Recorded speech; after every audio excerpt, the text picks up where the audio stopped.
الحمدللہ رافع الاسقار کاشف الاسرار رب الارباب والصلاة والسلام علی محمد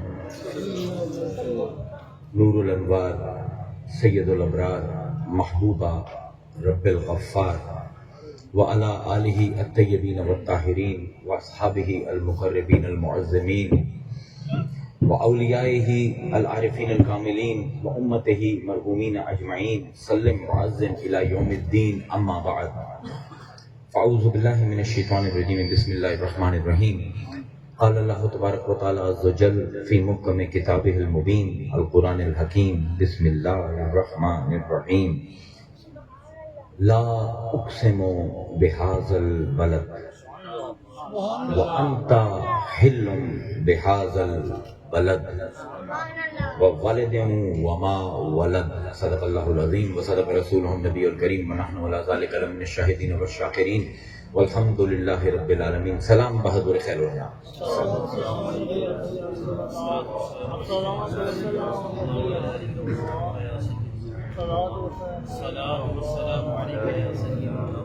مجھے رقیب محفل نے اور میزبان مجلس نے میسیجز دکھائے ہیں کہ لوگ کہتے ہیں اردو میں خطاب ہونا چاہیے. میری اردو تھوڑی سی مختلف ہے کیونکہ میں نے اردو کو بطور لسان پڑھا ہے تو شاید آپ کو تھوڑی سی نامانوس لگے. میں کوشش کروں گا جتنے آسان الفاظ میں بیان کر سکوں. پنجابی میں تو مجھے پتہ ہے مجموع کا مزاج کیا ہے کس طرح بیان کرنا ہے. اردو میں پھر وہ میرا اپنا تھوڑا سا فرق ہو جاتا ہے لہجہ. لیکن آج میں ایک لفظ کے اوپر تقریر کر رہا ہوں بس بس اسی لفظ کے اوپر ہے. اور تمہیدی طور پر میں تھوڑا سا آپ کے سامنے لفظ میلاد جو ہے اس کا تعارف کروا دوں. یہ ثلاثی مجرد کے مصدر سے آتا ہے واو لام دال والا دال. اس سے کئی لفظ بنتے ہیں مولد مولود مولاد میلاد. یہ مختلف الفاظ ہیں جو اسی مصدر سے بنتے ہیں مشتق ہوتے ہیں. اصل میں لفظ میلاد ہے نہیں عربی کا. اصل لفظ ہے مولاد. مولاد میم کے نیچے زیر اور پھر واو اور لام الف دال مولاد. اب عربی جو ہے انتہائی لطیف اور نفیس زبان ہے. اس میں ذرا بھی سکل آ جائے نا کسی بھی لفظ میں تو عرب لوگ اس لفظ کو تبدیل کر دیتے ہیں. تو یہ جو مولاد میں واو ہے اس کو کہتے ہیں عربی اصطلاح میں یا عربی لسان میں واو ساکن مضر ما قبل مکسور. یہ وہ واو ہے جس سے پہلا جو حرف ہے اس کے نیچے زیر ہے اور وہ اس کو ساکن کر رہی ہے اور زبان کے لیے ادا کرنا بھاری ہو رہا ہے. مولاد رکتا ہے نا اس لیے اس کو ساکن کہتے ہیں. تو اس کو واو کو عرب لوگ یہ کے ساتھ ریپلیس کر دیتے ہیں. تو اب یہ مولاد جو ایک ہلکا سا بوجھ تھا وہ ختم ہوا اور روانی آ گئی میلاد. میلاد کا کہنا آسان ہے مولاد کا کہنا مشکل ہے لیکن اصل لفظ جو ہے وہ مولاد ہی ہوگا. اب میلاد کہتے کس کو ہیں؟ میلاد کہتے ہیں کسی کی ولادت سے لے کر اس کی زندگی کا کوئی بڑا مقام آئے اس کے درمیان میں جتنے واقعات ہوتے ہیں ان کو میلاد یا متعلقات میلاد کہتے ہیں. اب حضور کی ولادت سے لے کر اعلان نبوت تک کا جتنا عرصہ ہے یہ میلاد ہے.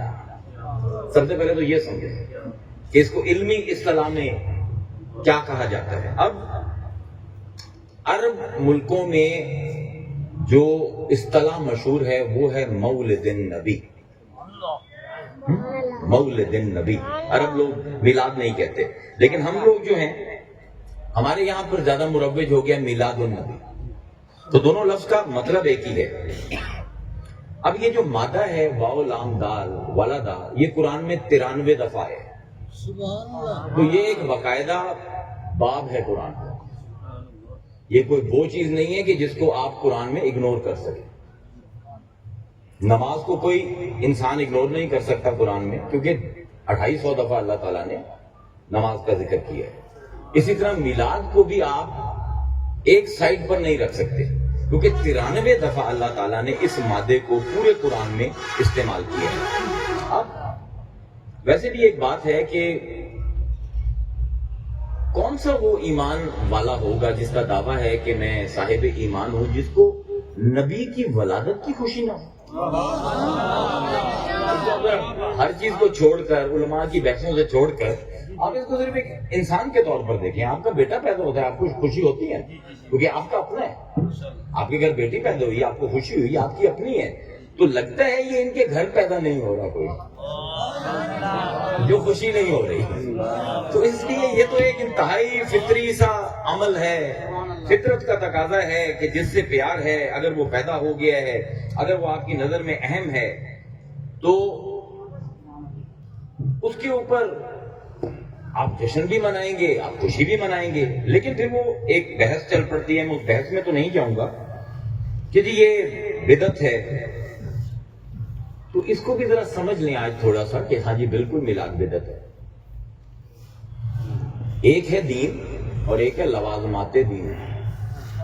یہ دونوں چیزیں جو ہیں ہمارے علماء بہت جلدی، ہم جلد باز ہے نا انسان، عجول ہے، اللہ کہتا ہے عجول ہے انسان، جلد باز ہے۔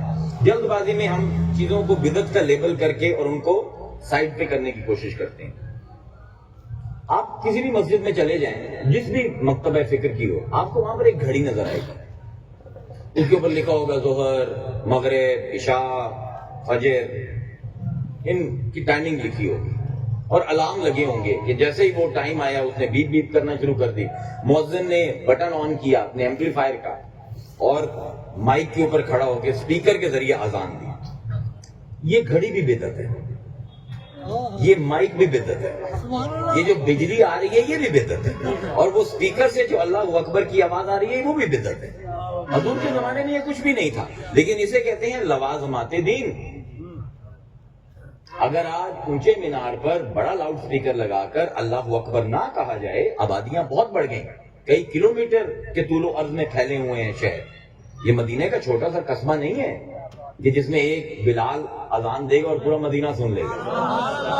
ان چیزوں کو کہتے ہیں لوازمات دین۔ یہ گھڑی بدعت ہے، لیکن یہ وہ بدعت ہے جس کی وجہ سے دین کے تقاضے پورے ہو رہے ہیں۔ اس لیے امام شافعی کے سامنے جب حدیث پڑھی گئی کہ کل بدعت ضلالہ، تو آپ نے فرمایا آگے سے کہ البدعت و بدعتان، بدعت دو قسم کی ہے، محمودۃ و مذمومۃ۔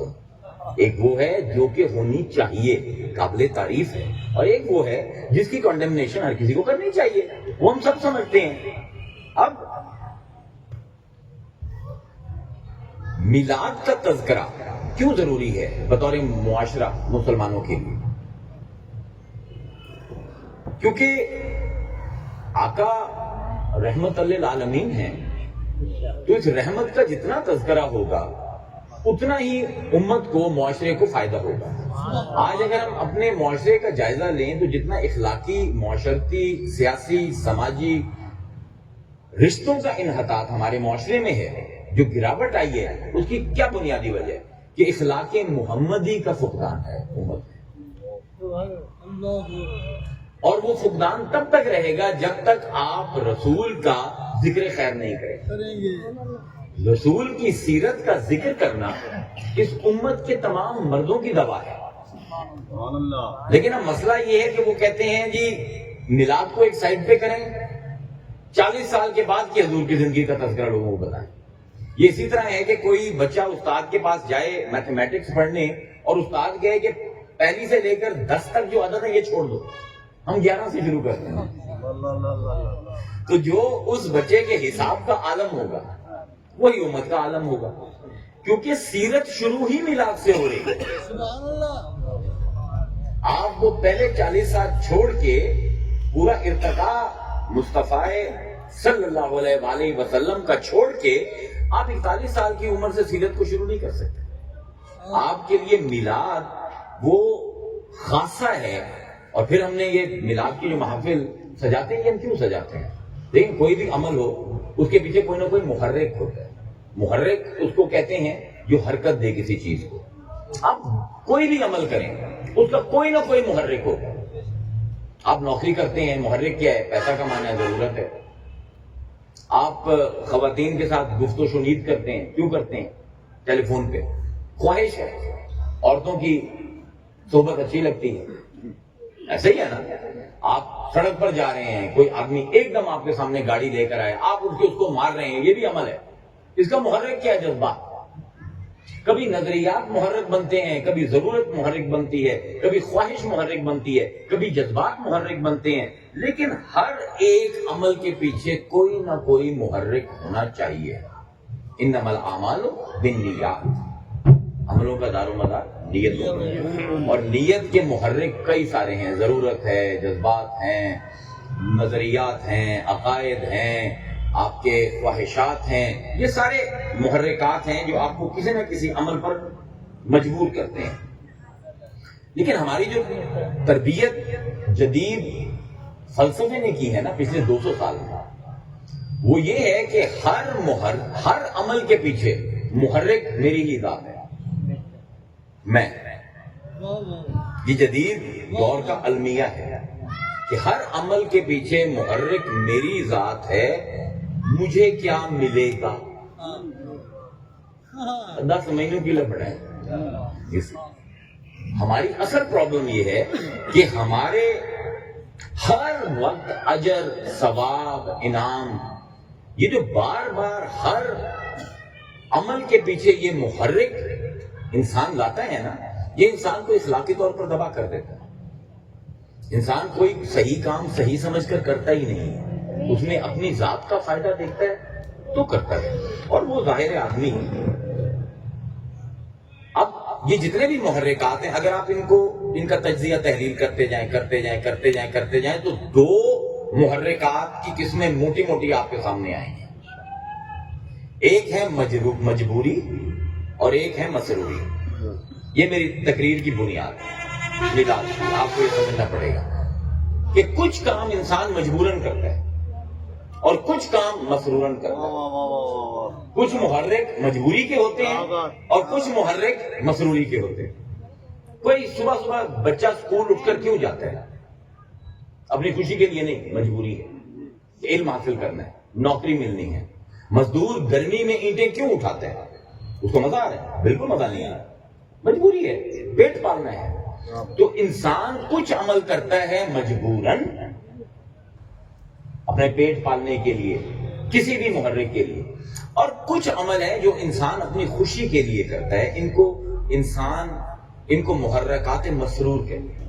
اپنے آپ کو خوش کرنے کے لیے اپنی آزادی کے ساتھ کچھ عمل کرتا ہے. اس کو آپ ایک انداز سے دیکھیں کہ یہ اتنی اہم بحث ہے سائیکالوجی میں، نفسیات میں، دوسرے علوم میں نہیں. نفسیات میں یہ سب سے اہم بحث ہے کہ کوئی عمل اگر انسان مجبوری میں کرے، وہی عمل انسان مسروری میں کرے، تو جو عمل مسروری میں کرے گا اس پر حشاش بشاش ہو جائے گا، اور جو مجبوری میں کرے گا اس کی طبیعت پر بہت بوجھ آ جائے گا. اس کو ایک مثال سے سمجھتے ہیں. پہاڑوں پر چڑھنا ہے، آپ کے خیال میں کیسا عمل ہے؟ جو پہاڑ پر چڑھ رہے ہیں مشکل ہے یا آسان ہے؟ لیکن دیکھنا یہ ہے کہ مجبوری سے چڑھ رہے ہیں یا مسروری سے چڑھ رہے ہیں. یہ لوگ ہوتے ہیں کوہ پیما، ان کو شوق ہے پہاڑ سر کرنے کا. اب وہ کیا ہے؟ اتنی سخت اذیت اور تکلیف میں اپنے جسم کو مبتلا کرنا ہے کہ گھٹنے درد کر رہے ہیں، کمر تختہ ہو چکی ہے، ہر موڑ پر لگتا ہے کہ اب مرے.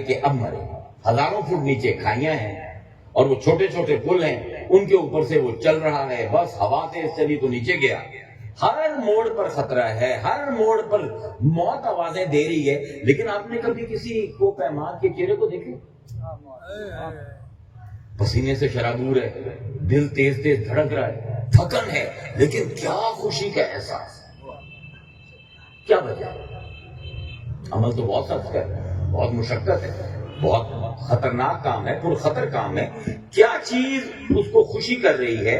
وہ یہ ہے کہ یہ کام وہ اپنی مرضی سے اپنی خوشی کے لیے کر رہا ہے. اب اسی بندے کو ایک ٹورزم کی کمپنی میں ملازمت دے دیجیے، اسی بندے کو، اور اس کا کام ہو کہ لوگوں کو لے کر اس پہاڑ پر چڑھنا. اب اس کے لیے ایک ایک قدم جو ہے نا وہ جہنم کی طرف ہوگا.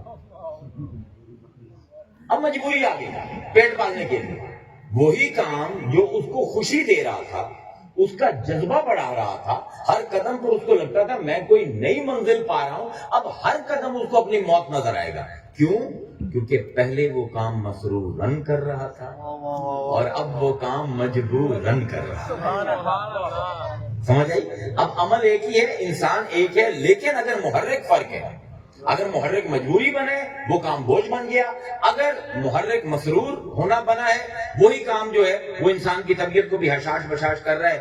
تو انسان کی اصل آزادی یہ ہے کہ انسان اپنی مرضی سے, اپنی چاہ سے اپنی مرضی کو استعمال کرے. یہ ہے مسرورن کوئی کام.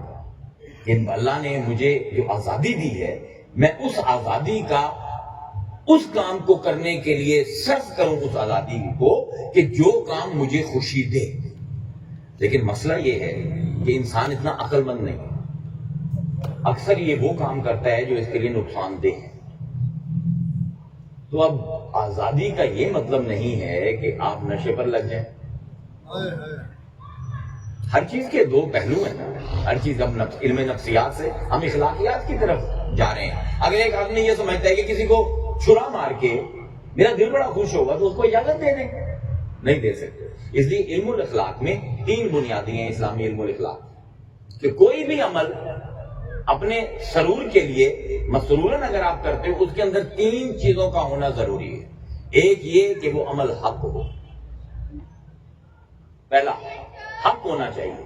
دوسرا یہ کہ اس عمل میں احسان ہو, اور تیسرا یہ کہ اس عمل میں خیر ہو. خیر, حق اور احسان, یہ 3 کام اگر اس عمل میں ہیں تو آپ اپنی آزادی استعمال کر کے وہ کام کر لیں. اب یہ جو مسئلہ ہے انسان کی مجبوری اور مسروری کا, یہ پوری تمام دنیا کے فلسفیوں نے اس پر سر کھپائے. کیونکہ انسان جب بطور بچہ ایک ماں باپ کے گھر پیدا ہوتا ہے نا تو اسی دن سے اس کی زندگی آزاد بن جاتی ہے. انسان اگر جانوروں کی طرح ہوتا نا تو ہماری زندگی بہت آسان ہوتی. ایک شیر کے گھر بچہ پیدا ہوا, ایک شیر چھوٹا سا پیدا ہوا. اب اس شیر نے اگر شیر کامل بننا ہے تو اس کو کیا کرنا ہے؟ اپنا دفاع کرنا سیکھ لے, لڑنا سیکھ لے, شکار کرنا سیکھ لے, بعد میں کوئی ایک زوجہ بنا لے, بچے پیدا کر لے. شیر کامل ہے. لیکن انسان کا مسئلہ یہ ہے کہ انسان کو اتنی آزادی دی گئی ہے کہ یہ اپنی آزادی کے قید خانے میں قید ہو کر رہ گئے. سبحان اللہ. انسان کا سب سے بڑا المیہ یہ ہے کہ دیگر جانوروں کی طرح اسے 2-4 کام نہیں کرنے پڑے. یہ چڑیا ہے نا, آپ کے گھروں میں گھونسلے بناتی ہے. آج سے 10,000 سال پہلے بھی چڑیا اسی طرح کے گھر بناتی, تن کے اکٹھے کرنے اور گول سا ایک بیضوی سا تنکوں کا گھر بنا لینا, پھر ایک چڑا چڑی مل کے بچے دے دینا, ان بچوں کو کھلانا اور پھر اڑ جانا, اور ایک دن بچوں نے بھی اڑ جانا. آسان کام ہے. لیکن آپ انسانوں کو دیکھیں, یہ گھر اور شکل کا ہے, اس گھر کا رنگ فرق ہے, اس کا ڈیزائن فرق ہے. یہ چڑیاں نہیں ہیں.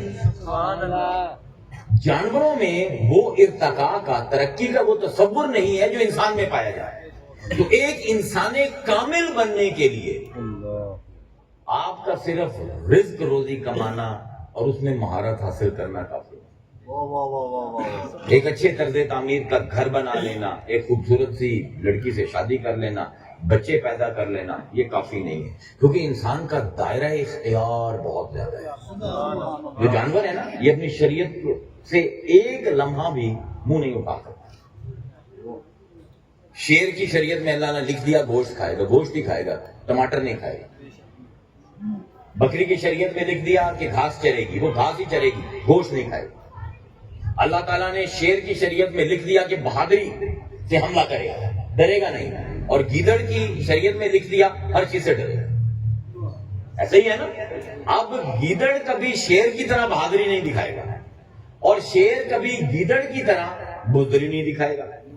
شیر جو ہے وہ کبھی بکری کی طرح میں نہیں کرے گی, اور بکری جو ہے وہ شیر کی طرح کبھی دھاڑے گی نہیں. شیر اپنی تمام طاقت کے باوجود سانپ کی طرح زہریلا نہیں ہوگا، ہے نا؟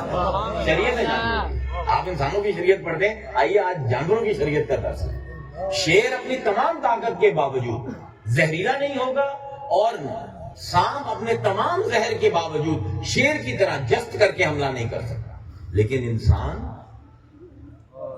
چاہے تو شیر کی طرح بہادر ہو جائے، چاہے تو گیدڑ کی طرح بزدل ہو جائے، چاہے تو وہ زہر اپنے اندر پیدا کرے کہ سانپ بھی شرما جائے،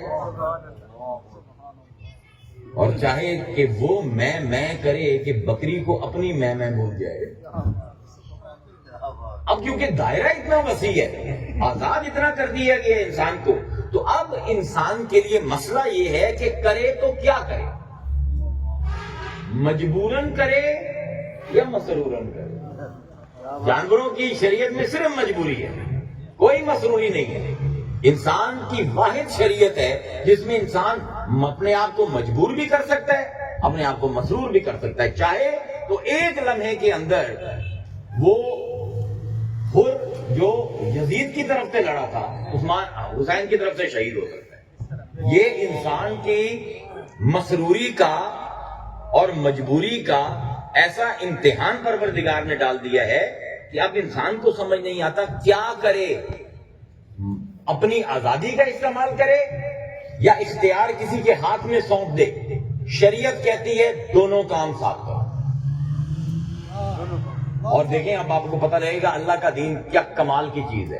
اگر آپ نے سائیکالوجی پڑھی ہے، علم النفس پڑھا ہے، نفسیات پڑھی ہے، تو آپ کو اسلام کا ایک نیا ہی زاویہ نظر آئے گا۔ اللہ نے دو چیزیں دے کر ہماری مجبوری اور مسروری کا مسئلہ حل کر دیا، ایک کو کہتے ہیں فرض اور ایک کو کہتے ہیں نفل۔ ٹھیک ہے، شریعت کا مزاج آپ کو سمجھانے کی کوشش کر رہا ہوں، حکمت سمجھانے کی کوشش کر رہا ہوں۔ اللہ فرماتا ہے نماز، روزہ، حج، زکوٰۃ مجبوری ہے، نماز پڑھنی ہے اور جو وقت ہم کہیں اس وقت پڑھنی ہے، حج کرنا ہے اور جس مہینے میں ہم کہیں اس مہینے میں کرنا ہے، روزے رکھنے ہیں اور جس مہینے میں ہم کہیں، زکوٰۃ دینی ہے جتنی ہم کہیں اتنی دینی ہے۔ مسروری ہے، تمہارے پاس اختیار ہے، نہ دو، اگلے جان دیکھ لیں۔ یعنی اتنا ٹائٹ کیا ہے اللہ نے پورے معاملے کو کہ انسان کو یہ کہہ دیا کہ حج پر بھی گیا ہے اللہ کی راہ میں تو آج کے دن تو نے عرفات میں ہونا ہے۔ تیرا دل کر رہا ہے میں طواف کروں، نہیں، ادھر جا۔ میرا دل کر رہا ہے پہلے دن جا کر میں جمرات کو، شیطانوں کو پتھر ماروں، نہیں، انتظار کر۔ اب گیا ہے مزدلفہ میں، مینا میں، دل کر رہا ہے اپنے وقت پر نماز پڑھو، نہیں، اب کٹھی کرنی ہے۔ یعنی اتنا مجبور کیا انسان کو کہ تیری کوئی بات ہے ہی نہیں، تیرا ہمیں کوئی احساس ہے ہی نہیں، جو ہم کہتے ہیں ویسے ویسے کر، اور ساتھ ہی تجھے نفل دیتے ہیں۔ جو فرض ہے وہ مجبوراً ہے اور جو نفل ہے وہ مسروراً ہے۔ اللہ اکبر۔ پروردگار نے، اب آپ دیکھیں آپ حج پر جائیں تو مناسک کے حج سب کے سب فرض ہیں، لیکن اللہ تعالیٰ نے مناسک کے حج پہ حضرت ابراہیم کے خاندان کی تمام یادگاروں کو مناسک کے حج کا حصہ بنایا۔ آپ حج کے موقع پر جو کچھ کرتے ہیں وہ ابراہیم اور آل ابراہیم کی سنت ہے۔ صحیح کریں گے ان کی ضوجہ محترمہ کی سنت ہے، طواف کریں گے تو وہ گھر ابراہیم کا بنایا ہوا ہے، جمرات میں جا کر پتھر ماریں گے تو وہ بھی ماں کی اور بیٹے کی اور ان کے خامند کی، بی بی حاجرہ کے، ان کی سنت ہے۔ عرفات پہ جائیں گے وہ بھی ان کی سنت ہے۔ لیکن جو آدمی، جو انسان اسلام لے آیا حج میں، وہ ہے ہی نہیں۔ سبحان اللہ۔ اگر یہ کہہ دیا جاتا کہ بھائی یہاں پہ ساتھ گھر ہے خدیجہ کا، اور یہاں پر وہ بھی گھر ہے جہاں پہ مصطفیٰ پیدا ہوا تھا، تو وہاں پر بھی ہو جانا، مناسک حج کا ان کو حصہ بنا سکتا تھا۔ مدینہ منورہ، حضور نے کامیاب زندگی وہاں پر گزاری حکمران کے طور پر، مبلغ کے طور پر، لیکن اللہ نے مدینہ کو مناسک حج کا حصہ کیوں نہیں بنایا؟ اگر ایک حاجی مکہ مکرمہ سے حج کے سارے مناسک کر کے مکمل واپس آ جائے پاکستان، اس کا حج ہو جائے گا، اس پر کوئی واجب نہیں ہے، کوئی فرض نہیں ہے مدینے جانا. کیوں؟ حالانکہ یہ تو مذہب مصطفیٰ کا ہے، تو اس کی زیارت فرض کیوں نہیں؟ اس کی وجہ یہ ہے کہ اللہ کہتا ہے میرے گھر آؤ مجبوراً، لیکن در حبیب پر مجبوراً نہیں مسروراً جاؤ. یہ منطق ہے دین کے پیچھے. اس لیے اللہ تعالیٰ بہت پسند کرتا ہے جب انسان اس کو محبت کرتا ہے، لیکن پورے قرآن میں فرض نہ کی اپنی محبت. یہ بتا دیا والذین آمنوا اشد حبا للہ، جو لوگ ہم پر ایمان رکھتے ہیں وہ ہم سے ٹوٹ کر محبت کر رہے ہیں، لیکن حکم نہ دیا کہ تم بھی ہم سے محبت کرو، کیونکہ محبت مجبوری نہ بن جائے، مسروری رہے. رمضان کے روزے فرض کیے، ربیع الاول کا میلاد فرض نہیں. توجہ کیجئے، میں دین کا مزاج آشنا کر رہا ہوں کہ جو روزے رکھے رمضان کے، چاہے دل کرتا ہے یا نہیں کرتا، مرضی ہے یا نہیں، مجبوری نہیں رکھے گا، آگے آگے اس کو دیکھ لیں گے. لیکن ربیع الاول کا میلاد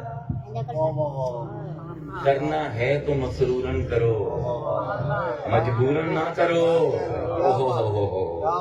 اللہ اکبر. یعنی یہ محبت کا معاملہ ہے، یہ مجبوری کی کہانی نہیں ہے. میلاد منانا نہ فرض ہے آپ کے اوپر، نہ اللہ نے اس کا حکم دیا ہے. ایک اخلاقی بوجھ ہے، ایک روحانی بوجھ ہے، یہ شرعی بوجھ نہیں ہے. کیونکہ جب بھی شریعت بوجھ ڈالے گی وہ چیز مجبوری ہو جائے گی، اور جب مجبوری ہوگی تو اس چیز پر عمل تو انسان کر لے گا، لیکن طبیعت پر بوجھ پڑے گا. یہاں پر آپ لوگ بیٹھے ہوئے میلاد کی محفل میں، آپ مسجد میں جمعے کے دن بھی لوگوں کے چہرے دیکھتے ہیں، ان کے چہرے بھی دیکھ لیں، ان کے چہرے بھی دیکھ لیں. کیا وجہ ہے؟ کوئی انسان اس سے فارغ نہیں ہے، کوئی ولی اللہ بھی اس سے فارغ نہیں ہے. مجبوری میں جب بھی کام کرے گا اس کی طبیعت، اس کا نفس بوجھ لے گی، اور لیکن جب اپنی مرضی سے، اپنی چاہ سے کچھ کرے گا تو اس پہاڑ چڑھنے والے کی طرح جتنی مرضی مشقت ہو. میلاد پر آپ کی زیادہ زور لگتا ہے، جمعے کی نماز. میلاد پر آپ کا زیادہ پیسہ لگتا ہے، میلاد پر آپ کو زیادہ محنت کرنی پڑتی ہے، لیکن کیونکہ مسروراً کر رہے ہیں. وہیں پر میں واپس آ رہا ہوں. تو یہ میلاد ایک ایسا تحفہ ہے آپ کو کہ جو میلاد مناتا ہے اس پر آپ شرک کا ٹھپا کبھی بھی نہیں لگا سکتے. آپ تمام مسلمانوں پر مشرک ہونے کا ٹھپا لگا سکتے ہیں، لیکن جو میلاد منائے، میلاد کیا ہے؟ ظرف زمان اور ظرف مکان. کوئی کب پیدا ہوا اور کہاں پیدا ہوا، اور جو پیدا ہو جائے وہ اللہ نہیں ہو سکتا. قل هو اللہ احد اللہ الصمد لم یلد ولم یولد. تو جو آدمی میلاد کرواتا ہے یا میلاد کی محفل میں آتا ہے، وہ شرک ذات باری تعالیٰ سے قیامت تک کے لیے مبرہ ہو گیا. اس نے مان لیا میں جس کو مان رہا ہوں وہ مخلوق ہے، کیونکہ مصطفیٰ پیدا ہوا. ٹھیک ہے. مسئلہ یہ ہے کہ اب مسلمانوں کے مزاج بھی تھوڑے سے عجیب سے ہو گئے ہیں. اب یہ جس طرح آپ نے چراغاں کیا، یہ بتیاں لگا دی، یہ بھی کہہ رہے تھے مرچوں پہ مرچ لگتی ہے، تو ادھر مجھے ایک حدیث یاد آ گئی. تو اس کو بھی بدعت کہا جاتا ہے کہ جی یہ آپ نے چراغاں کیا ہوا ہے، یہ کام صحابہ نے کیا ہے.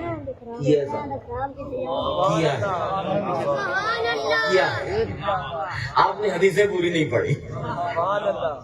چراغاں ایک ایسی چیز ہے کہ امام قرطبی نے ایک حدیث مبارکہ روایت کی ہے. حضرت تمیم داری شامی، تمیم الداری شامی، شام کے رہنے والی صحابی ہیں تمیم داری. یہ شام گئے، اور یہ جب مدینہ منورہ آئے تو مدینہ ایک پرانی تہذیب تھی اور غریب لوگ تھے. تو انہوں نے دیکھا کہ رات کو مسجد نبوی میں بہت اندھیرا ہو جائے، تو یہ شام گئے، رفتے سفر باندھا. شام جا کر انہوں نے تیل لیا زیتون کا بالکل پیور، رسیاں لی، انہوں نے لوئیں لی بہت سی، انہوں نے 15-20 چراغ لیے. اور یہ واپس آئے اور واپس آ کے انہوں نے حضور سے کہا کہ آج مجھے پورا دن مسجد نبوی خالی چاہیے، حضور میں نے آپ کو کچھ دکھانا ہے۔ حضور نے کہا ٹھیک ہے، عصر سے لے کر مغرب تک مسجد نبوی تمہاری، کوئی اندر نہیں آئے گا۔ انہوں نے کالے باندھے، 2-3 صحابہ کو اپنے ساتھ ملایا اور کیٹ ٹھونک ٹھونک کے مسجد نبوی میں وہ رسیاں لٹکائیں، رسیوں کے ساتھ چراغ لگائے، ان کے اندر تیل ڈالا، ان کے اندر لوئیں رکھی اور پھر بیٹھ گئے انتظار میں کہ مغرب ہو۔ ادھر بلال آئے، اذان دی، اور ادھر انہوں نے ان لوؤں کو جلانا شروع کیا اور پوری مسجد نبوی جگمگا اٹھی۔ اور حضور جب آئے تو حضور کی آنکھیں، اور حضور اتنے خوش ہوئے، آپ نے فرمایا نورت الاسلام، تو نے اسلام کو روشن کیا، نورا کاللہ فی الدنیا والآخرہ، اللہ تجھے دنیا اور آخرت میں نور دے۔ اللہ تو نے اسلام کو چمکایا، تو نے اسلام کی مسجد کو روشن کیا، اللہ تیرے چہرے کو دنیا میں اور آخرت میں دونوں جگہ روشن کرے۔ اور پھر عجیب بات آپ نے فرمائی، آپ نے فرمایا کہ لو اندی بنت،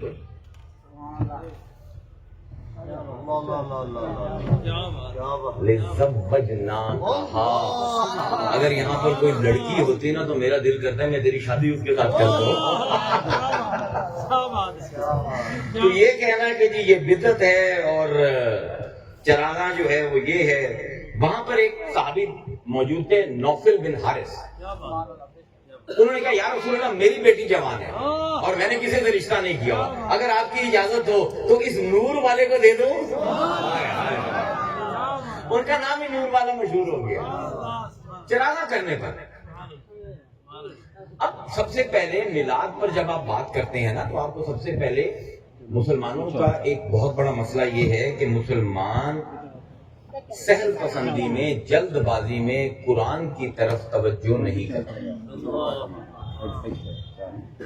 میلاد کا لفظ کہاں سے نکلا ہے؟ واو لام دال والا دا، میولاد۔ اور میولاد کس چیز کو کہتے ہیں؟ اسم ظرف ہے، ظرف کی 2 قسم ہیں، ظرف مکان اور ظرف زمان۔ میلاد کا مطلب ہے کوئی کہاں پیدا ہوا اور کب پیدا ہوا۔ تو پہلے قرآن سے دیکھیے کہ قرآن نے میلاد کن کن کے پڑھے۔ سب سے پہلے تو یہ دیکھیں کہ اللہ تعالیٰ کا اپنا رویہ اپنی کتاب میں میلاد کے بارے میں کیا ہے۔ یار تم سارے میرے منہ پہ ڈال دیجیے، میں ایم ایک والا ہوں۔ تو سب سے پہلا میلاد جو اللہ تعالیٰ نے بیان کیا ہے قرآن میں وہ سیدنا آدم علیہ السلام، اور پوری ڈیٹیل بیان کی اور 7 جگہ بیان کی قرآن میں۔ ایک میلاد اللہ نے 7 دفعہ بیان کیا ہے۔ اذ قال ربک للملائکہ انی خالق بشرا من صلصال من حماء مسنون فاذا سویتہ ونفخت فیہ من روحی فقعوا لہ ساجدین۔ میں اپنے ہاتھوں سے کیچڑ لے کے اور پانی لے کے اور ایک مورت بنا رہا ہوں، اور جب میں اس میں روح پھونک دوں، اب جب روح پھونکی تو میلاد ہو۔ ٹھیک ہے۔ اور اللہ نے مجلس میں کیا کیا؟ میلاد کی مجلس میں سب کے سب سجدہ کرو۔ فقعو، فے آتا ہے تیزی کے لیے، یہ وقوع آدم کی آنکھیں کھلنے سے پہلے ہو۔ وہ آنکھیں کھولے اور دیکھیے سارے میلادی میرے میلاد کی تعظیم میں سجدے میں گرے ہو۔ یہ تو قرآن ہے نا، یہ تو قرآن ہے۔ تو پہلا میلاد، پہلا انسان، پہلا نبی، اور اس کی مجلس عالم ارواح میں تمام فرشتے اور تمام جن۔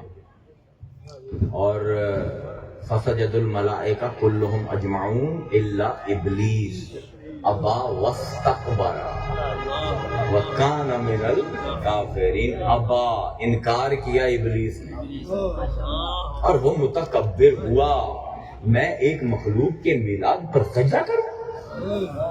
کیوں؟ بنے میری طرح اور میں اس کو سجدہ کروں؟ تو پہلا میلاد جو اللہ تعالیٰ، اب یہ پورے قرآن میں یہی تھیم چلے گی، ایک وہ ہوگا جو میلاد کروا رہا ہوگا اور ایک وہ ہوگا جو میلاد کی مخالفت کر رہا ہوگا، پورے قرآن میں۔ اور پوری رات ہم لگے رہیں گے اور یہ بار بار یہی ہوتا رہے گا. یہ تیسرا ہے میرا آج کی رات سمجھ لیں کہ جب بھی اللہ کسی کے میلاد کا تذکرہ کرے گا تو ایک ہوگا اللہ جو میلاد کروانا چاہتا ہوگا اور ایک ہوگا ابلیس یا ابلیس کا نمائندہ جو میلاد رکوانا چاہتا ہوگا. تھوڑی سی انگریزی چاہیے نا, ذرا قرآن کو وقت دینا پڑتا ہے تاکہ قرآن آپ سے باتیں کرنا شروع کرے. اب یہ میلاد ہو گیا. اب دوسرا میلاد اس نبی کا اللہ تعالیٰ نے بیان کیا جس کا تذکرہ اللہ نے قرآن میں 186 دفعہ. سب سے زیادہ اگر کسی کا نام اللہ نے قرآن میں لیا ہے انبیاء میں سے وہ سیدنا موسیٰ علیہ السلام. اور اب ایک فرعون تخت پر بیٹھا ہے جو میلاد رکوانا چاہتا ہے. نعرہ تکبیر، نعرہ رسالت، نعرہ حیدری، یا محمد تاریار حدی کھانے کتب. اب دیکھیں ایک فرعون ہے جو تخت پر بیٹھا ہے. نجومیوں نے کہا ہے کہ ایک بچہ پیدا ہونے والا ہے بنی اسرائیل میں جو تیری حکومت کا خاتمہ کرے گا. اس نے حکم کر دیا ہر بچہ جو بھی نیلی آنکھوں والا سنہری بالوں والا بنی اسرائیل میں پیدا ہو اس کی گردن کاٹ کر میرے سامنے سر رکھ. تو میلاد کون رکوا رہا ہے؟ کسی کو شک ہے کہ فرعون بے ایمان ہے یا ایماندار ہے؟ کسی کو شک نہیں ہے نا, بے ایمان ہے اور بہت بڑا بے ایمان ہے. اللہ فرماتا ہے حضرت موسیٰ سے وَإِذْ أَوْحَيْنَا إِلَىٰ أُمِّكَ يَا موسیٰ, موسیٰ ہم نے جو تیری ماں پر وحی کی تھی آج تجھے سناتے ہیں. میلاد کا تذکرہ کب ہو رہا ہے موسیٰ سے؟ جب موسیٰ 42 سال کی عمر کی. آج ہم تجھے بتاتے ہیں موسیٰ کہ ہم نے تیرے میلاد پر تیری والدہ سے باتیں کیا کی تھی. اللہ اکبر. میلاد کا تذکرہ کرنا بعد میں اللہ کی سنت ہے, اللہ کی سنت ہے. فرمایا آپ تجھے بتائیں ہم نے تیری ماں سے کیا بات کی. انک ذفیہ فی التابوت, جب ڈر گئی تیری ماں ہم نے کہا ہم تابوت, جبرائیل کو حکم دیا درخت کاٹ جنت کا اور تابوت سکینہ بنا, اور وہ تابوت رکھا گیا موسیٰ کی ماں کے سامنے اور کہا گیا بچے کو اس تابوت میں پھینک دے. فَقْذَفِيهِ فِي الْيَمِّ, اور کسی عام لہر میں نہیں, جو سب سے اونچی لہر آئے نا دریا کی جس میں موت یقینی نظر آئے اس تابوت کو اس میں پھینک. یم ہر موج کو نہیں کہتے, یم اس موج کو کہتے ہیں جس کا نتیجہ موت ہو, جو اتنی اونچی ہو سیلاب کی لہر کہ سب کچھ بہا کر لے جائے. اس کو تو تابوت میں ڈال, تابوت کو جو طوفانی لہر تجھے نظر آئے تو یعنی اس کے اندر ڈال دے.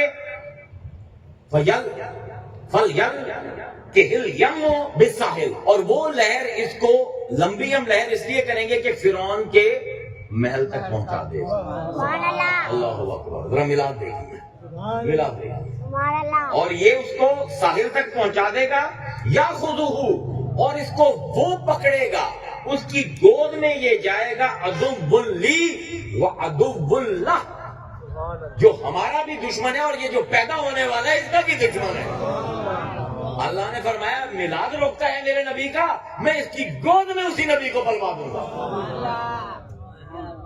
اللہ اکبر. تو یہ آدم کا میلاد تھا اور یہ موسیٰ کا میلاد تھا. لیکن کہیں کہیں اللہ تعالی کیا کرتا ہے کہ ڈیٹیلنگ شروع کر دیتا ہے میلاد کی, برتھ پروسیس کو بیان کرنا شروع کر دیتا ہے. یہ عجیب سی بات ہے. اللہ تعالیٰ نے میرے جسم کے بارے میں قرآن میں کچھ نہیں کہا, پر آدم کے پورے جسم کا نقشہ کیا, میں نے کیا کیا لیا اس میں, کیسے گوندا اس کو, کیسے اس کو میں نے متوازن کیا, کیا کیا کیا. موسیٰ کے میلاد کے اوپر پورا وہ قصہ جو ہے تابوت کا اور اس کو فرعون کی گود میں دینے کا وہ بیان کیا. اور پھر اللہ تعالیٰ نے حضرت عیسیٰ کا جس طرح میلاد منایا ہے. تیسرا کیریکٹر سارے ہم نہیں رکھ سکتے, 5-6 ہی کافی, میرا مدعا حل ہو جائے گا. تو اب حضرت عیسیٰ کے بارے میں اب آپ جانتے ہیں کہ بن باپ کے پیدائش, یعنی اللہ یہ بتا رہے ہیں میں میلاد کروانا چاہوں نا مجھے باپ کی بھی ضرورت نہیں ہے. یہ پروردگار ہے کہ وہ فرماتا ہے فَحَمَلَتْهُ, اور اس کو حمل ٹھہر گیا. اور یہ حمل کتنی دیر کا؟ مدراش جو ہے، جس طرح ہمارے فقہ کی کتابیں ہیں، جو یہودیوں کی کتاب ہے اس کو مدراش کہتے ہیں، مدراس. اور مدراش جو ہے درشا سے لفظ ہے، درش کہتے ہیں علم حاصل کر. مدراش وہ کتاب جو علم دے. اس میں مختلف روایات ہیں. بعض کے مطابق 1 دن کا حمل تھا، 1 دن کا. صبح حاملہ ہوئی، دوپہر کو پیٹ بڑھ گیا اور عصر کے وقت عیسیٰ دنیا میں آ گیا. کیونکہ نام عیسیٰ ہے نا، اساس سے ہے تیزی والا. تو ہر کام میں تیزی ہے، ہر کام میں تیزی ہے. اوپر جانے میں بھی تیزی ہے، 37 سال کی عمر میں چلے گئے. بولنے میں بھی تیزی ہے، پہلے دن بولنا شروع کر دیا. تو اب یہ حضرت عیسیٰ کی والدہ کا اللہ تعالیٰ بتا رہا ہے کہ اس کو حمل ہو گیا اور اس نے فَأَنْتَبَذَتْ بِهِ مَكَانًا قَصِيًّا، اور وہ ڈر گئی. جب پیٹ بڑھا تو وہ ایک دور کے مقام پر جا کے رک گئی. فَأَجَاءَهَا الْمَخَاضُ، اور جب اس کو درد شروع ہوا، کانٹریکشن کی پین، مخاط کہتے ہیں جب اوپر نیچے درد ہو، شدید. جب اس کو پینز آف پین ہوئی نا ڈیلیوری کی، اِلَى جَذْعٍ نَخْلَةٍ، تو وہ جا کر بیچاری بچی چھوٹی تھی، وہ زیادہ سے زیادہ 18-17 سال، اور وہ جا کر اس نے جڑ پکڑ لی کھجور کے درخت کی. اس درد کی وجہ سے قالت یا لیتنی، اور کہنے لگی مٹو، کاش کہ اس دن سے پہلے میں مر گیا. ایک کماری ہے، 17-18 سال کی ہے، اور ہے بھی بیت المقدس کے لیے مختص، مجاور ہے، ایک ہی حجرے میں رہتی ہے، اور اتنے بڑے نبی کی بھانجی ہے. اور اب یہ تہمت اور یہ الزام کہ یہ کیا ہوا؟ تو کہنے لگی کاش کہ میں مر جاتی قبل ھذا، اس سے پہلے کہ یہ حمل مجھے ٹھہرتا. وَكُنْتُ نَسِيًّا مَنْسِيًّا، اور کاش مجھے کوئی جانتا ہی نہ، کاش پیدا ہوتی اور پیدا ہوتے ہی مر جاتی. یہ دن تو نہ دیکھنا پڑتا. فَنَادَاهَا مِن تَحْتِهَا، جیسے ہی اس کے دل میں آیا کاش میں مر جاتی، اللہ کہتے ہیں ہم نے نیچے سے آواز دی اس کو. اللہ اکبر. غیر نبی کو اللہ خود آواز دے رہا ہے، نبی نہیں ہے مریم. غیر نبی میلاد کا موجودہ دیکھیے کہ اللہ کہتا ہے کہ اسی وقت فَنَادَاهَا مِن تَحْتِهَا اللہ تحزنی، اور ہم نے کہا مریم بالکل غم نہ کھاؤ. قد جعل ربکی تحتکی سریا، ایک تازہ پانی کا چشمہ ہم نے تیرے پیروں کے نیچے سے چلا دیا ہے. اللہ اکبر، اللہ اکبر. ڈیٹیل دیکھ رہے ہیں، پیدائش کی ڈیٹیل، پیدائش کی ڈیٹیل. اور پھر اللہ فرماتا ہے وَحُزِّی إِلَيْكَ بِجِذْعِ النَّخْلَةِ، اور یہ جڑ جو تم نے پکڑی اس کو ہلا تو ساکت، اور اس سے گرے گی علیکا، تیرے پر، رطبا جنیہ، پکی ہوئی کھجوریں. اب دن ہیں سردیوں کے، موسم بھی نہیں ہے کھجور کا. اللہ کہتے ہیں چاہے نظر آتی ہیں لگی ہوئی یا نہیں تو ہلا دے، اور ہم کھجوریں لگا بھی دیں گے اور پکا بھی دیں گے. اور کتنی ایک طاقت ہوتی ہے. آج آپ کا جو پہلوان ہے وہ بھی کھجور کو ہلائے نا تو کھجوریں نہیں گریں گی، اوپر چلنا پڑتا ہے. اللہ کہتا ہے میلاد والی کی وہ طاقت ہے کہ جو کام 1000 پہلوان مل کر نہ کر سکیں، تو بس ایک دفعہ ہلا صحیح. ہلانا تیرا کام، کھجوریں پھینکنا ہمارا کام. اللہ اکبر. تیرے پاؤں کے نیچے سے چشمہ ہے، تیرے اوپر کھجوریں گریں گی. فَقُلِي وَاشْرَبِي، تو کھا بھی اور پی بھی. وَقُرِّ عَيْنَا، اور اپنی آنکھ ٹھنڈی کر عیسیٰ کو دیکھ کر. کھا ان کھجوروں سے جو بے موسم گری ہیں، اور پی اس چشمے سے جو ہم نے تیرے پاؤں کے نیچے سے چلا دیا ہے. اور دیکھ عیسیٰ کو اور آنکھ ٹھنڈی کر اپنی. فَإِمَّا، اور اگر تو دیکھے، تَرَيِنَّ مِنَ الْبَشَرِ أَحَدٍ، تجھے کوئی بندہ نظر آئے اور وہ تجھ سے بات کرنا چاہے، فَقُولِي إِنِّي نَذَرْتُ لِلرَّحْمَٰنِ صَوْمًا، تو اسے کہے کہ میں نے اللہ کا روزہ رکھا ہوا. فَلَنْ أُكَلِّمَ الْيَوْمَ إِنسِيًّا، اور آج میں کسی سے بات نہیں کروں گی، یہ میرا روزہ ہے. فَأَتَتْ بِهِ قَوْمَهَا، پھر وہ اس بچے کو لیے اپنی گود میں اپنی قوم کے پاس. اور قوم کون ہے؟ مولوی بیت المقدس. اب بھی مولویوں نے شور مچایا تھا، اب بھی مولوی شور مچاتے ہیں. قرآن قیامت تک جو ہے جو باتیں کرے گا وہ بدلے گی نہیں. فَأَتَتْ بِهِ، اور وہ آئی اس کو لے کر قومہا، اپنی قوم کی طرف، تحملہ، اس کو پکڑے ہوئے، قالوا یا مریم لقد جئتی شیئا فریا، یہ کیا سرکشی اور یہ کیا طوفانی حرکت تو نے کر دی، یہ کیا بغاوت تو نے کر دی ہمارے خاندان اور بیت المقدس کی حرمت کے خلاف، کہ کنواری ہے اور بچہ تیرے پیٹ میں. اب وہ مولانا صاحبان یہ نہیں پوچھ رہے کہ بھائی کل شام کو تو تیرا پیٹ بالکل ٹھیک تھا، تو یہ کون سا میلاد ہے کہ صبح شروع ہوا اور عصر کے وقت بچہ بھی پہ لے کر جیب آ گئی.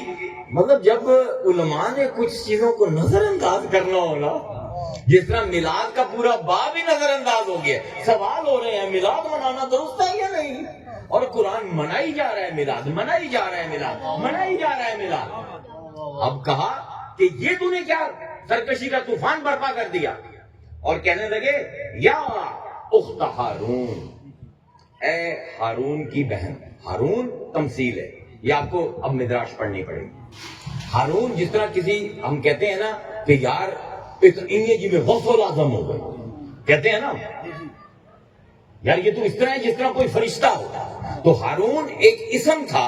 حضرت ہارون علیہ السلام جو حضرت موسیٰ کے بڑے بھائی تھے، ان کے بارے میں یہ مشہور تھا کہ کوئی بھی عورت اگر نیک ہوتی تھی وہ کہتے تھے یہ ہارون کی بہن ہے. ہمارے مفسرین کو یہ بھی جواب نہیں آتا کہ اللہ کیا کہہ رہے ہیں، یہ ہارون کون سا بھائی تھا مریم کا؟ مریم تو اکیلی تھی. تو بھائی یہ ضرور مثال ہے. یا اگر مدراش نہیں پڑھیں گے، اگر آپ بائبل نہیں پڑھیں گے، آپ کو بات سمجھ نہیں آئے گی، آپ ایسے ٹامر ٹوئیاں مارتے رہیں گے. تو اب وہ قوم کہنے لگی یا اخت ہارون ما کان ابوکی عمران سوءا، تیرا باپ اچھا آدمی ہے، برا آدمی نہیں تھا. وما کانت امکی بغیہ، اور نہ ہی تیری ماں تیری جیسی بد کردار ہے. تیری ماں بھی فاحشہ نہیں، تیرا باپ بھی بھلا آدمی ہے، تو نے یہ کیا کیا؟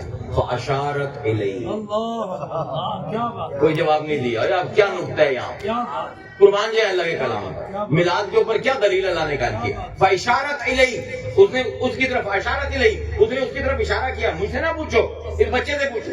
تعلق کیفا نکلمو من کان فی المہد صبیا، ہمیں بیوقوف سمجھتی ہے. ہم اس بچے سے جو ابھی گود میں ہے ایک دن کا، اس سے بات کریں، یہ کیسے بولے گا؟ قال انی عبداللہ. عیسیٰ تیزی، ہر کام میں تیزی. میں اللہ کا بندہ ہوں. آتانی الکتاب وجعلنی نبیا، اللہ نے مجھے کتاب بھی دے دی ہے اور مجھے نبی بھی بنا دیا ہے. کب؟ جبکہ میں ایک دن کا ہوں. تو اللہ نے سمجھایا نبی بنتے نہیں، نبی ہوتے ہیں. ماضی کا صیغہ استعمال کر، مجھے تو پہلے سے نبی بنا دیا ہے. یجعلنی تو نہیں کہا کہ بنائے گا، مجھے پہلے ہی بنا دیا گیا ہے. جعلنی، مجھے بنا دیا گیا ہے نبی. اور کہنے لگے، اور کمال عیسیٰ کا ایک دن کے عیسیٰ کی باتیں ہیں، کہتا ہے وجعلنی مبارکن اینما کنت، اور اللہ نے مجھے ایسا بنایا ہے کہ جہاں پر بھی ہوں میں بھی مبارک ہوں اور میرے ارد گرد کا ماحول بھی مبارک ہوں. دو معنی، میں بھی پاک ہوں اور میرے ارد گرد میں بھی جو آ جائے میرے ماحول میں وہ بھی پاک ہو جائے. وَأَوْصَعْنِي بِالصَّلَاةِ، اور مجھے اللہ نے وصیت کی ہے کہ میں اس کی نماز پڑھوں، وَالزَّکَاةِ، اور اس کی زکات دوں، مَا دُمْتُ حَيًّا، جب تک زندہ رہوں، وَبِرًّا بِوَالِدَتِي، ہائے ہائے عیسیٰ، اور میں سب سے اچھا سلوک کروں اس عورت کے ساتھ جسے تم فاحشہ کہتے ہو. کیا دلیل قائم کر رہا ہے قرآن؟ کیا دلیل قائم کر رہا ہے؟ دلیل یہ قائم کر رہا ہے کہ کسی بھی نبی کی والدہ کی طرف انگلی اٹھانے سے پہلے سوچ لینا، میں نے اللہ نے اس جسم کو چنا ہے وہ نبی بھیجنے کے لیے جو جہاں پر ٹھہرے خود بھی پاک ہو، اس کے ارد گرد ماحول بھی پاک ہو. اب عیسیٰ سے سوال یہ ہے تیری ماں بد کردار ہے، عیسیٰ یہ نہیں کہہ رہا میری ماں نیک ہے، وہ کہتا ہے چھوڑو میری ماں کے، مجھے دیکھو، مجھ جیسا کسی ناپاک کے بطن میں ٹھہر سکتا ہے؟ ہائے ہائے ہائے ہائے، کیا دلیل ہے قرآن؟ ساری عمر مولوی روتے رہے، والدین پر کفر کے جتنے مرضی فتوے محدث اور فقیہ لگاتے رہے، یہ قرآن ان تمام فتووں پر بھاری ہے۔ یہ دلیل قرآن کی دلیل وہ ہوتی ہے، چاہے سونے میں تول لو چاہے لوہے میں تول لو، تلے گی ضرور، وزن آئے گا اس کا۔ تو کہنے لگے مجھے اس عورت کے ساتھ، یہ میری ماں ہے، اللہ تعالیٰ نے بر کرنے کا، نیکی کرنے کا، اچھا سلوک کرنے کا حکم دیا، وَلَمْ يَجْعَلْنِي جَبَّارًا شَقِيًّا، اور میں ایک لمحے کے لیے بھی بدبخت نہیں، جب تک رہوں گا خوشبخت رہوں گا۔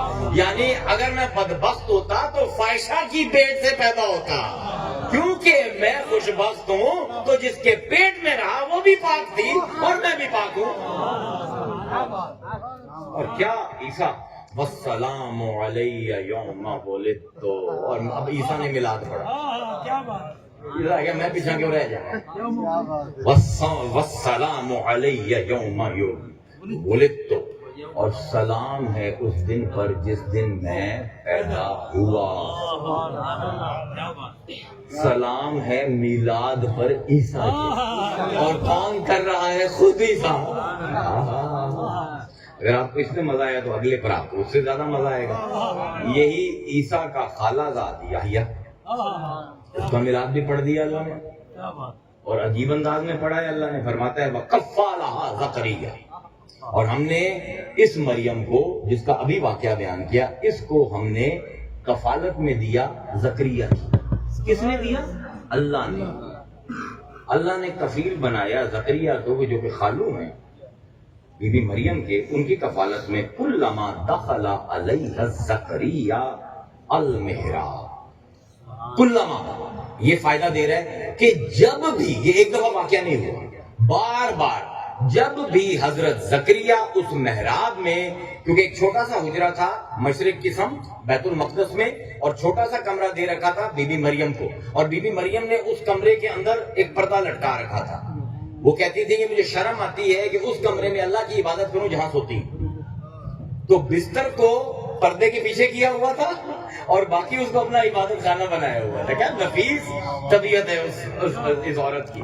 اور اللہ فرماتا ہے وہ جب بھی داخل ہوا اس کی محراب میں، وجد عندہا رزقن، یہ رزقن کاف الف کے اوپر جو تنوین ہے، یہ تنوین تکریم اور تنوین، اور یہ تنوین للحیرہ ہے، کہ جب بھی آتے تو حیران ہو جاتے۔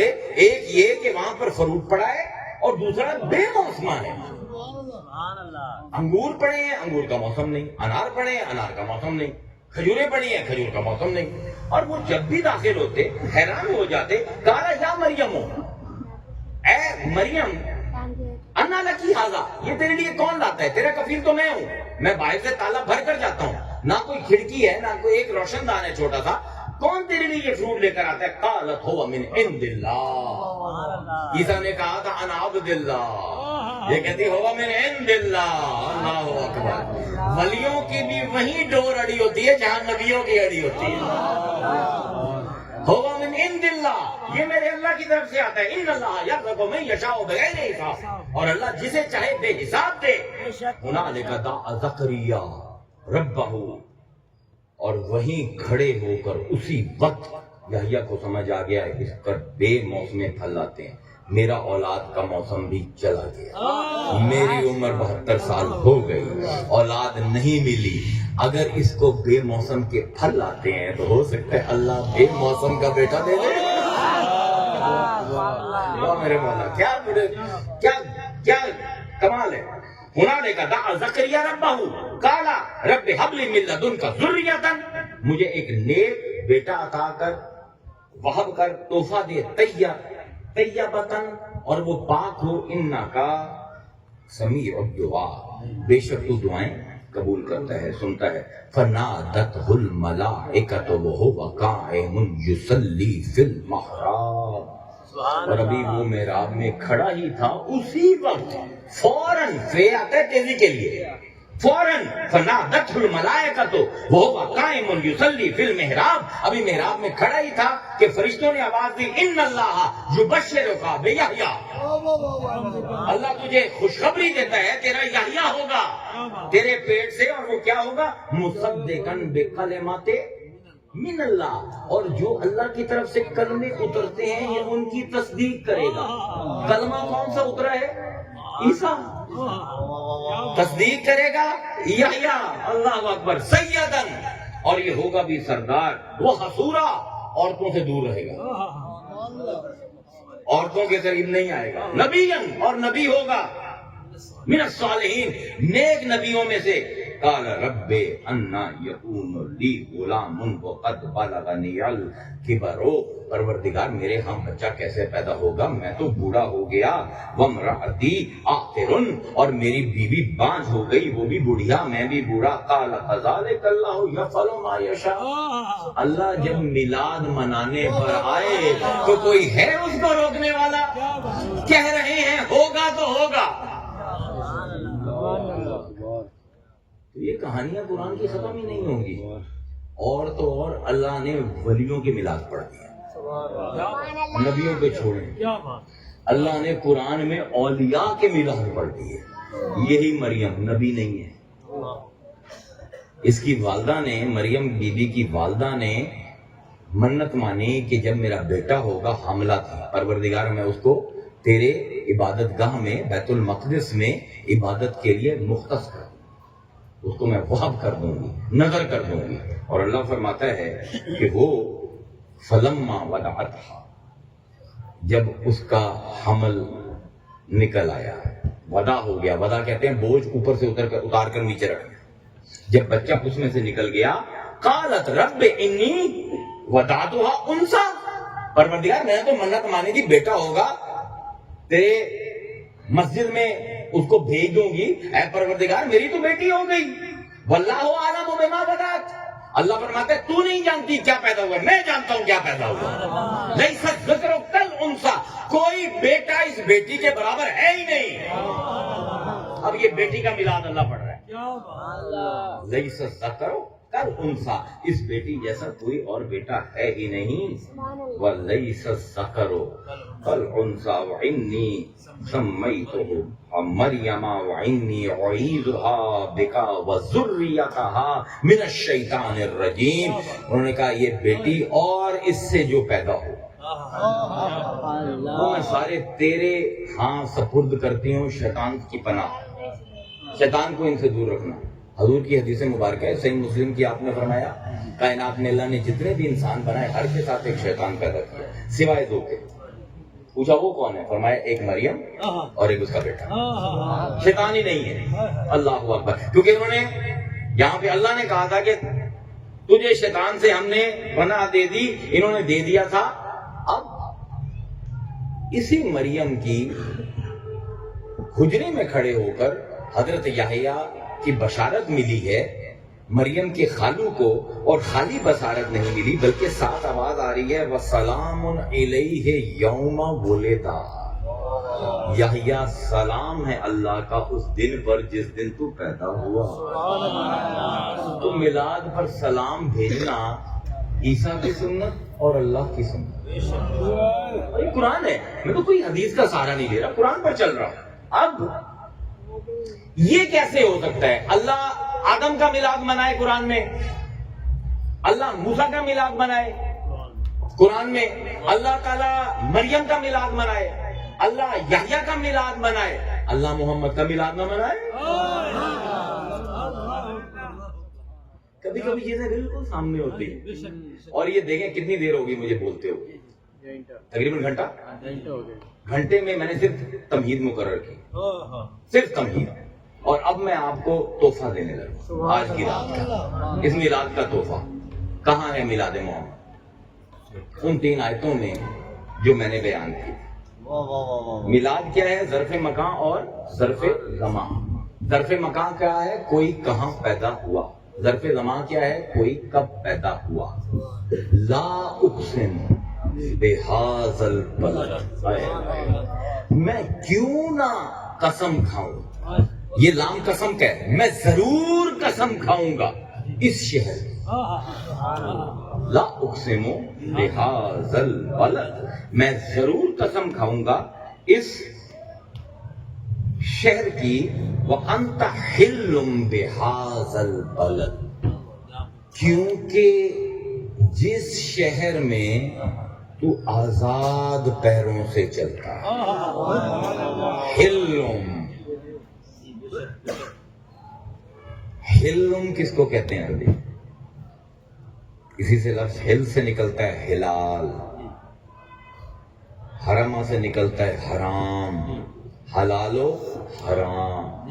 حلال وہ ہے جس میں آزادی ہے، اس کے ساتھ جو مرضی کرو مسرورن، اور حرام ہے جس کے قریب مت جانا مجبورن۔ واپس آئی نا تقریر 360 ڈگری واپس آئی نا۔ حلم کہتے ہیں آزاد کر دینا۔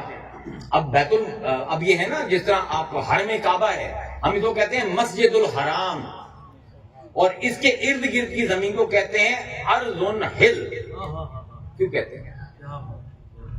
کیونکہ حرم کے احاطے میں آپ اپنی بیوی سے تعلق قائم نہیں کر سکتے، پابندی ہے، مجبور ہے انسان حرم کے اندر۔ حرم سے جیسے نکلا چاہے اپنی بیوی کو جب بھی ڈال لے، اب وہ حلال ہے اس کے لیے۔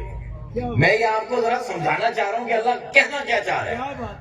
وَأَنْتَ حِلٌّ بِهَذَا الْبَلَدِ، اے مصطفیٰ ہم قسم کیوں نہ کھائیں اس شہر کی کہ اس شہر میں ہم نے تجھے آزاد پیروں سے چلتا ہوا بنایا۔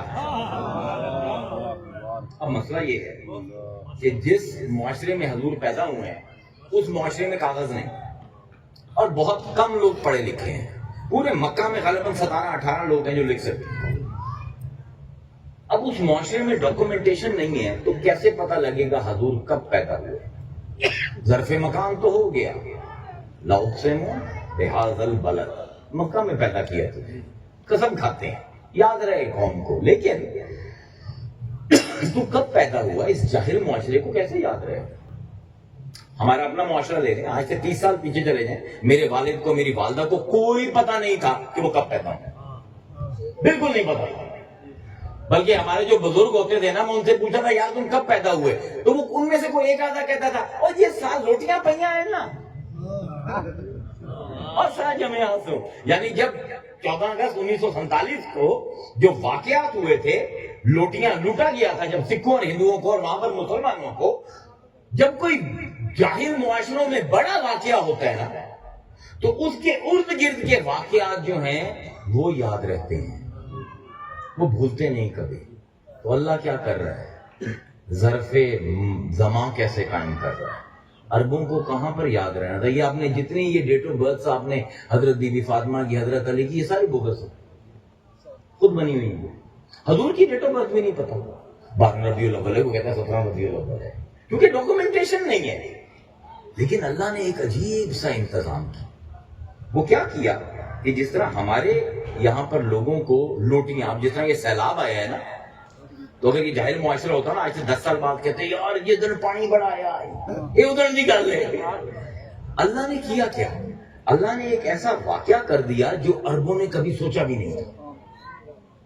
اور وہ واقعہ کیا ہے کہ صحرا میں اونٹ اور گھوڑے تو پائے جاتے ہیں، کبھی صحرا میں ہاتھی بھی ہو۔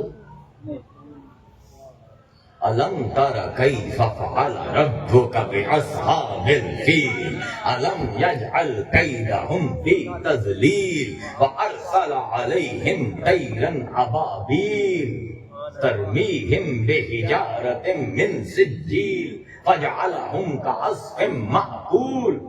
اللہ نے کیا کیا؟ ابراہا کے دل میں ڈالا کہ اللہ کا گھر گرا دے، اور اس نے کہا عبرت بنانی ہے، افریقہ سے ہاتھی منگاؤ۔ عربوں نے کبھی ہاتھی دیکھا ہی نہیں تھا۔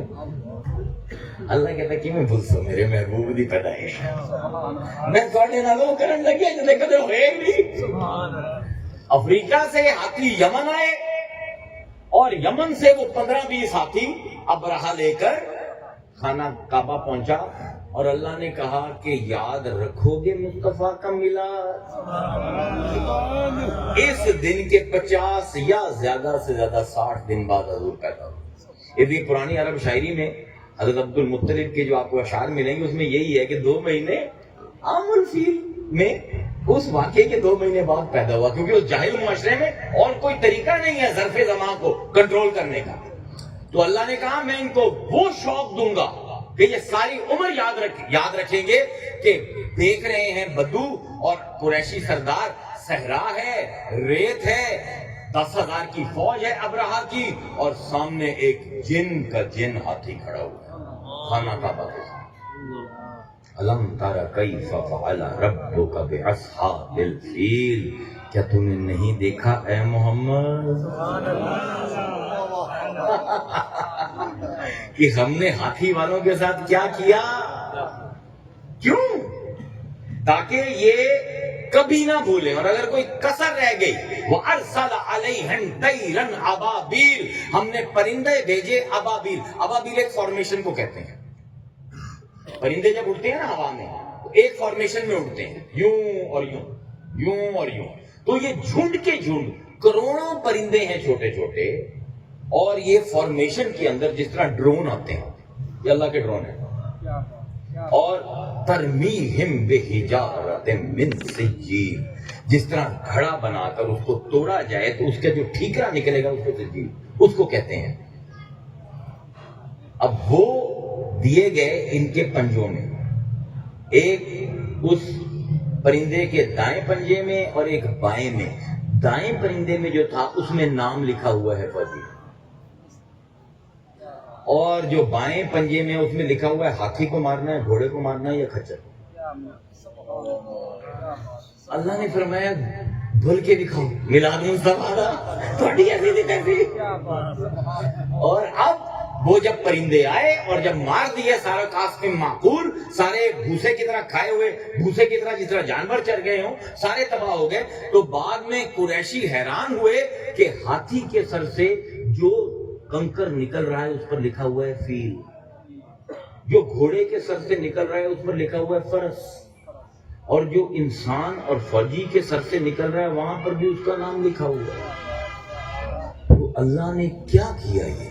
اب سوال جو ہے جو اہم ترین ہے وہ یہ ہے کہ کیا اللہ نے یہ سارا انتظام کعبے کو بچانے کے لیے کیا؟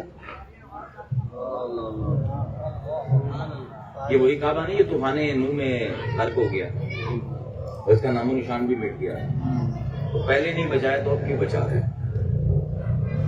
بھائی سیدنا جبرائیل کو آسمان سے اترنا پڑا تھا اور سیدنا ابراہیم کو ساتھ لے جا کر دکھایا کہ یہاں پر کعبہ ہوتا تھا، اور ان کو 2-3 فٹ کھدائی کرنی پڑی تب جا کے ان کو بنیاد نظر آئی۔ تو اللہ نے تو پہلے بھی اپنا گھر مٹنے دیا تھا، اور تب تو بت بھی نہیں تھے اس کے اندر، اب تو بت بھی ہیں، تو اللہ کیوں بچائے گا اپنے گھر؟ کیا اللہ گھر کو بچا رہا ہے یا کسی اور گھر کو بچا رہا ہے؟ کیا اللہ اپنا کعبہ بچانا چاہتا ہے یا امام المرسلین کی حرمت کو بچانا؟ یہ سوال ہے جو مسلمانوں کو کرنا پڑے گا، ورنہ سورہ بلد سمجھ نہیں آئے گی۔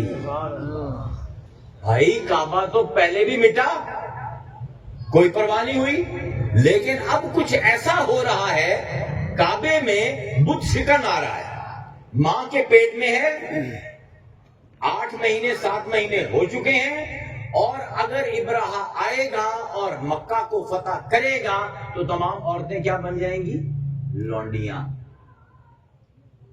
اور مصطفیٰ کی حرمت اور عزت کو داغ نہ لگے۔ اللہ فرماتا ہے میں کعبے کا مٹنا تو برداشت پہلے بھی کر سکتا، لیکن امام المرسلین کی حرمت کو غلامی کا داغ لگے؟ جو ساری دنیا کو آزاد کرنے کے لیے آ رہا ہے وہ خود غلام ہو کے پیدا ہو؟ نہیں، مجھے ہاتھی بھی لانے پڑے تو میں لاؤں گا۔ اور ویسے نہیں، میں آپ کو بتاؤں، ایک عام مومن بھی کعبے سے اس کی حرمت زیادہ ہے۔ ان عبداللہ ابن عمر رضی اللہ تعالی عنہ قال رأیت رسول اللہ صلی اللہ علیہ وآلہ وسلم یطوف بالکعبہ۔ حضرت عبداللہ ابن عمر فرماتے ہیں کہ میں نے دیکھا حضور کعبے کا طواف کر رہے ہیں۔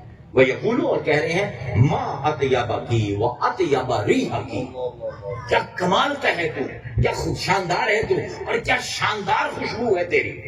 مَا أَعْظَمَكِ وَأَعْظَمَ حُرْمَتَكِ، تو کتنا بڑا ہے اور تیری عزت کتنی بڑی ہے. وَالَّذِي نَفْسُ بِمُحَمَّدٍ بِيَدِهِ لِحُرْمَةُ الْمُؤْمِنِ أَعْظَمُ عِندَ اللَّهِ حُرْمَةً، لیکن اللہ کی آنکھوں میں مومن کی حرمت تیری حرمت سے زیادہ ہے.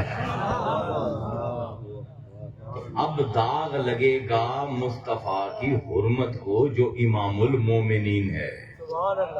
اگر ابرہہ قبضہ کر جائے گا مکے پر تو آمنہ بی بی ہو جائے گی لونڈی، اور مصطفیٰ غلام کے گھر پیدا ہو. اللہ کہتا ہے نہیں، ہم اب لا اقسم بہذا البلد، ہم اس شہر کی قسم کھاتے ہیں. وانت حل بہذا البلد، اور کیا مصطفیٰ ہم نے انتظام نہ کیا کہ تو آزاد رہے. ہائے ہائے ہائے ہائے، ہم نے اپنا کعبہ بھی بچایا اور تیری آزادی بھی بچائی. تو آج کھلے پیروں جو مکے میں پھر رہا ہے، مکے والوں کو یاد کرا، اگر میں ماں کے پیٹ میں نہ ہوتا تو یہ کعبہ گیا تھا. اللہ اکبر. یہ پیغام ہے، یہ ظرف زمان اور ظرف مکان. وَوَلَدٍ وَمَا وَلَدَ، اور قسم ہے مجھے جو جنتا ہے اور اس کی جو جنا گیا ہے. حضرت عبداللہ کی اور حضور کی قسم، اللہ نے یہ میلاد پڑھ رہا ہے اللہ تعالیٰ، اور میلاد کے لیے ہاتھی ایکسپورٹ کر کے سعودی عرب لا رہا ہے، اور وہ ڈرون چڑیوں کی شکل میں بھیج رہا ہے تاکہ کسی کو شک نہ رہے کہ مصطفیٰ کی عزت و حرمت بچانے کے لیے اللہ کیا کیا معجزات. ان تمام معجزات کو ارحاس کہتے ہیں اصطلاحی زبان میں. ارحاس، الف رے اے الف سواد. ارحاس وہ تمام واقعے ہیں جو نبی کی ولادت سے پہلے ہوتے ہیں. ولادت کے بعد جو ہوتا ہے وہ سارے متعلقات میلاد ہوتے ہیں، اور پھر نبوت شروع ہوتی ہے جب نبی اعلان کرتا ہے اپنی نبوت کا. تو اب یہ مصطفیٰ وہ ذات ہے، جس طرح عیسیٰ نے کہا میں جہاں پاؤں رکھوں وہ جگہ مبارک ہو جاتی ہے. تو کیا پیارے اشعار ہیں. کہتے ہیں ولد فی مکہ، وہ مکہ میں پیدا ہوا. فاصبحت مکرمہ، مکہ مکہ تھا، مکہ مکرمہ نہیں تھا. مصطفیٰ تو پیدا ہوا اور مکہ کو مکرمہ کر دیا. اللہ اکبر. ولد فی مکہ، تو مکہ میں پیدا ہوا.